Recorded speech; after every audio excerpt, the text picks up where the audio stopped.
Sellers का बहुत ये इश्यू आ रहा है कि वो उनका लिस्टिंग्स डाउन जा रहा है, उनके रेटिंग्स डाउन जा रहे हैं, ऑर्डर्स बहुत अच्छे हैं बट विजिबिलिटी भी डाउन हो गया है। मेन रीजन इन पर क्या है, मैं काफी टाइम से ऑनलाइन सेलिंग में हूँ, नियर अबाउट 3 years मुझे हो चुके हैं और कुछ टाइम मैंने इंडस्ट्री ई कॉमर्स में काफी काम किया है। तो काफी सेलर्स को मैं देखता हूँ कि उनके ऑर्डर्स बहुत अच्छे आ रहे हैं, near about 400 500 during sales time more than 1900। But main reason वो पैकिंग पर अपना ध्यान नहीं दे रहे हैं। सेम इशू मेरा भी रहा था, मैंने एक अपना प्रोडक्ट सेल किया बट वो फ्रेजाइल था, मेरे पास उस टाइम पैकिंग खत्म हो चुकी थी और मैंने उसको रैपर में भेज दिया।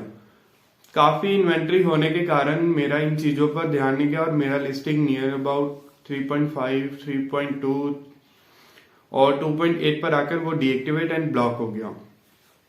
इन चीजों पर आप प्लीज काफी ध्यान दो अगर आप ऑनलाइन पर टिकना चाहते हो और अच्छी सेलिंग करना चाहते हो। और इन एफ एश्योर्ड हो गया, मिशो ट्रस्टेड बैच हो गया, इन बैजेस के साथ अगर आप काम करना चाहते हो, बिकॉज इन बैजेस का बहुत ही ज्यादा आपको बेनिफिट है। एडवर्टाइजिंग रन कर रहे हो दूसरी तरफ और अपने ऑर्डर्स भेज रहे हो, ठीक है, बहुत सारा एडवर्टाइजिंग पर स्पेंड भी कर रहे हो बट आप पैकिंग पर नहीं ध्यान दे रहे हो, प्रोडक्ट की क्वालिटी पर ध्यान नहीं दे रहे हो, तो उसका कोई फायदा नहीं है आपको। डायरेक्टली जो चीजें मैं आपको बता रहा हूँ आप इन चीजों पर वर्क करो। बैच लो आप, ठीक है, मीशो का लो, फ्लिपकार्ट का एफिशिएंट लो, अमेजोन का प्राइम बैच हो गया, डिफरेंट टाइप्स ऑफ बैजेस होते हैं इनके। तो इन बैजेस से आपको काफी बेनिफिट्स होगा, विजिबिलिटी काफी आपकी हाई हो जाएगी और आपको एड रन करने की भी इतनी जरूरत नहीं पड़ेगी। मीन्स एक लेवल पर फिर आप जाकर एडवर्टाइजिंग करोगी। तो इन चीजों पर ध्यान दो कि अपनी पैकिंग जो आप भेज रहे हो, कस्टमर को ऑर्डर भेज रहे हो, उस पर थोड़ा सा ज्यादा स्पेंड करो, ठीक है, ऑलमोस्ट 2 to 3 to 5 रुपीज का आपका और ज्यादा मीन्स बढ़ जाएगा। क्वालिटी पर काम करो। अगर आप नए सेलर हो, पहले ही दिन से आप कस्टमर को अपनी ब्रांडिंग के साथ सेंड करो। बट अगर आप मीशो पर हो तो आपको मैं इस बात का ध्यान दूं कि पहले मीशो पर चार्ज होता था 5000 रुपीज पेनल्टी अगर आप अपनी ब्रांडिंग के साथ सेल कर रहे हो। अब भी आप उनसे पहले टिकट टेस्ट करो, अपना टीएम ट्रेडमार्क सर्टिफिकेट या रजिस्टर्ड हो तो ट्रेडमार्क सर्टिफिकेट उनको दिखाओ, ठीक है। सपोर्ट के बाद उनकी तरफ से जो रिवर्ट बैक आता है आपको, उसका आप एक तो स्क्रीनशॉट लो, टिकट नंबर आप रजिस्टर्ड करो, अगेन अलग से अपना कोई भी कॉपी या जहां पर भी आप नोट करते हो।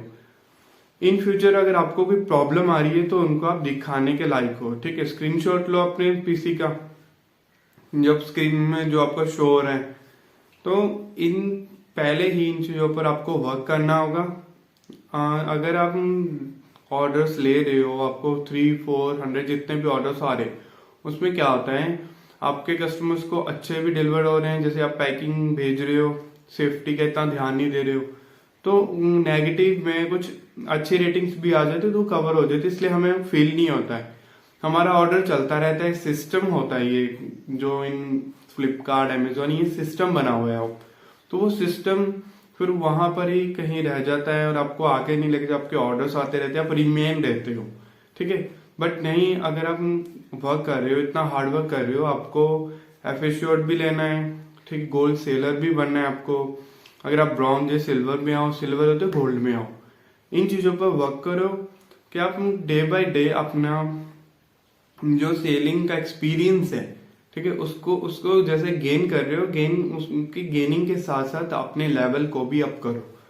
तो इन चीजों पर ध्यान दो। बट फर्स्ट डे से अगर आप सेलिंग कर रहे हो ना, कुछ चीजें लाइक अपने टैक्स बनाओ, स्टिकर ले आओ, आप जो भी आपके ऑर्डर से आपके पास अगर प्लेन ऑर्डर है, स्टिकर्स बनवाओ अपने, नियर अबाउट 20 पैसा ये आपको कॉस्टिंग पड़ेगी, 20-30 कुछ नहीं होता है। हर कम से कम 2 से 3 रुपए पर पैकेट अपनी ब्रांडिंग के नेम पर लगाओ, क्योंकि इन चीजों पर अगर आप वर्क करोगे तो इन फ्यूचर आप अपना अलग से वेबसाइट भी डेवलप करवाते हो, तो कस्टमर्स को आपका ज्यादा नहीं तो थोड़ा बहुत अपनी ब्रांडिंग का याद रहेगा। एक और चीज मैंने देखी है, क्या लिस्टिंग डीएक्टिवेट हो चुकी है, उनको सोल्यूशन नहीं आता है। सोल्यूशन मैं आज आपको बता रहा हूँ। मेरा जब लिस्टिंग डीएक्टिवेट हो चुका था, आफ्टर डेट वन चांस मिलता है अगेन मीशो की तरफ से और भी इन साइट्स की, मार्केट प्लेसेस की, आपका लिस्टिंग फिर से लाइव हो जाए इम्प्रूवमेंट के लिए। तो मेरा जब लिस्टिंग आगे मुझे पता चल गया था, काफी टाइम के बाद मैंने देखा, मैंने एक्चुअली ध्यान नहीं दिया था अपनी इन्वेंट्री की तरफ और कौन सी लिस्टिंग्स ब्लॉक्ड हो चुकी है। तो एक लिस्टिंग ही मेरी ब्लॉक्ड हो गई थी। ऑलमोस्ट मैं पैकिंग पर बहुत ध्यान देता हूँ।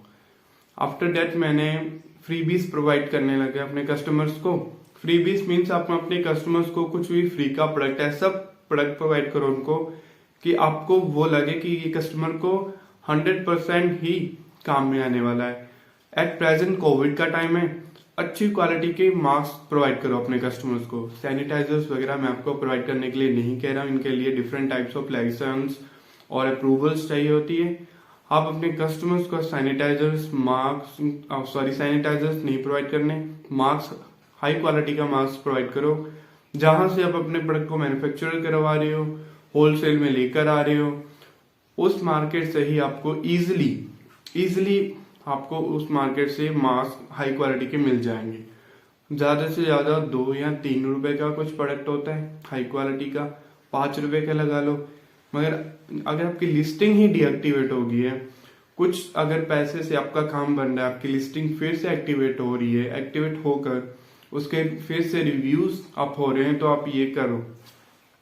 इससे क्या होगा, आपको ओवरऑल अकाउंट की हेल्थ पर भी बहुत अच्छा इफेक्ट पड़ेगा और जो सिस्टम है वो देखेगा कि आपके ओवरऑल अकाउंट की विजिबिलिटी बहुत अच्छी है और इन फ्यूचर आपको बैजेस भी मिलेंगे, या चाहे वो एफिश्योर्ड हो या ट्रस्टेड बैच हो। और आपको जो टाइम टू टाइम रिकमेंडेशंस होती है कि अच्छे सेलर्स को रिकमेंडेशन सिस्टम्स प्रोवाइड करता है, उन पर आपको काम करने के लिए भी टिप्स आएंगे। तो क्वालिटी में काम करो, जो भी जितना भी करो बट क्वालिटी में। तो आज का मेरा यही था कि बहुत ही सेलर्स को ये प्रॉब्लम आ रहा था, इसलिए मैं ये टिप्स आपको देना चाहूंगा।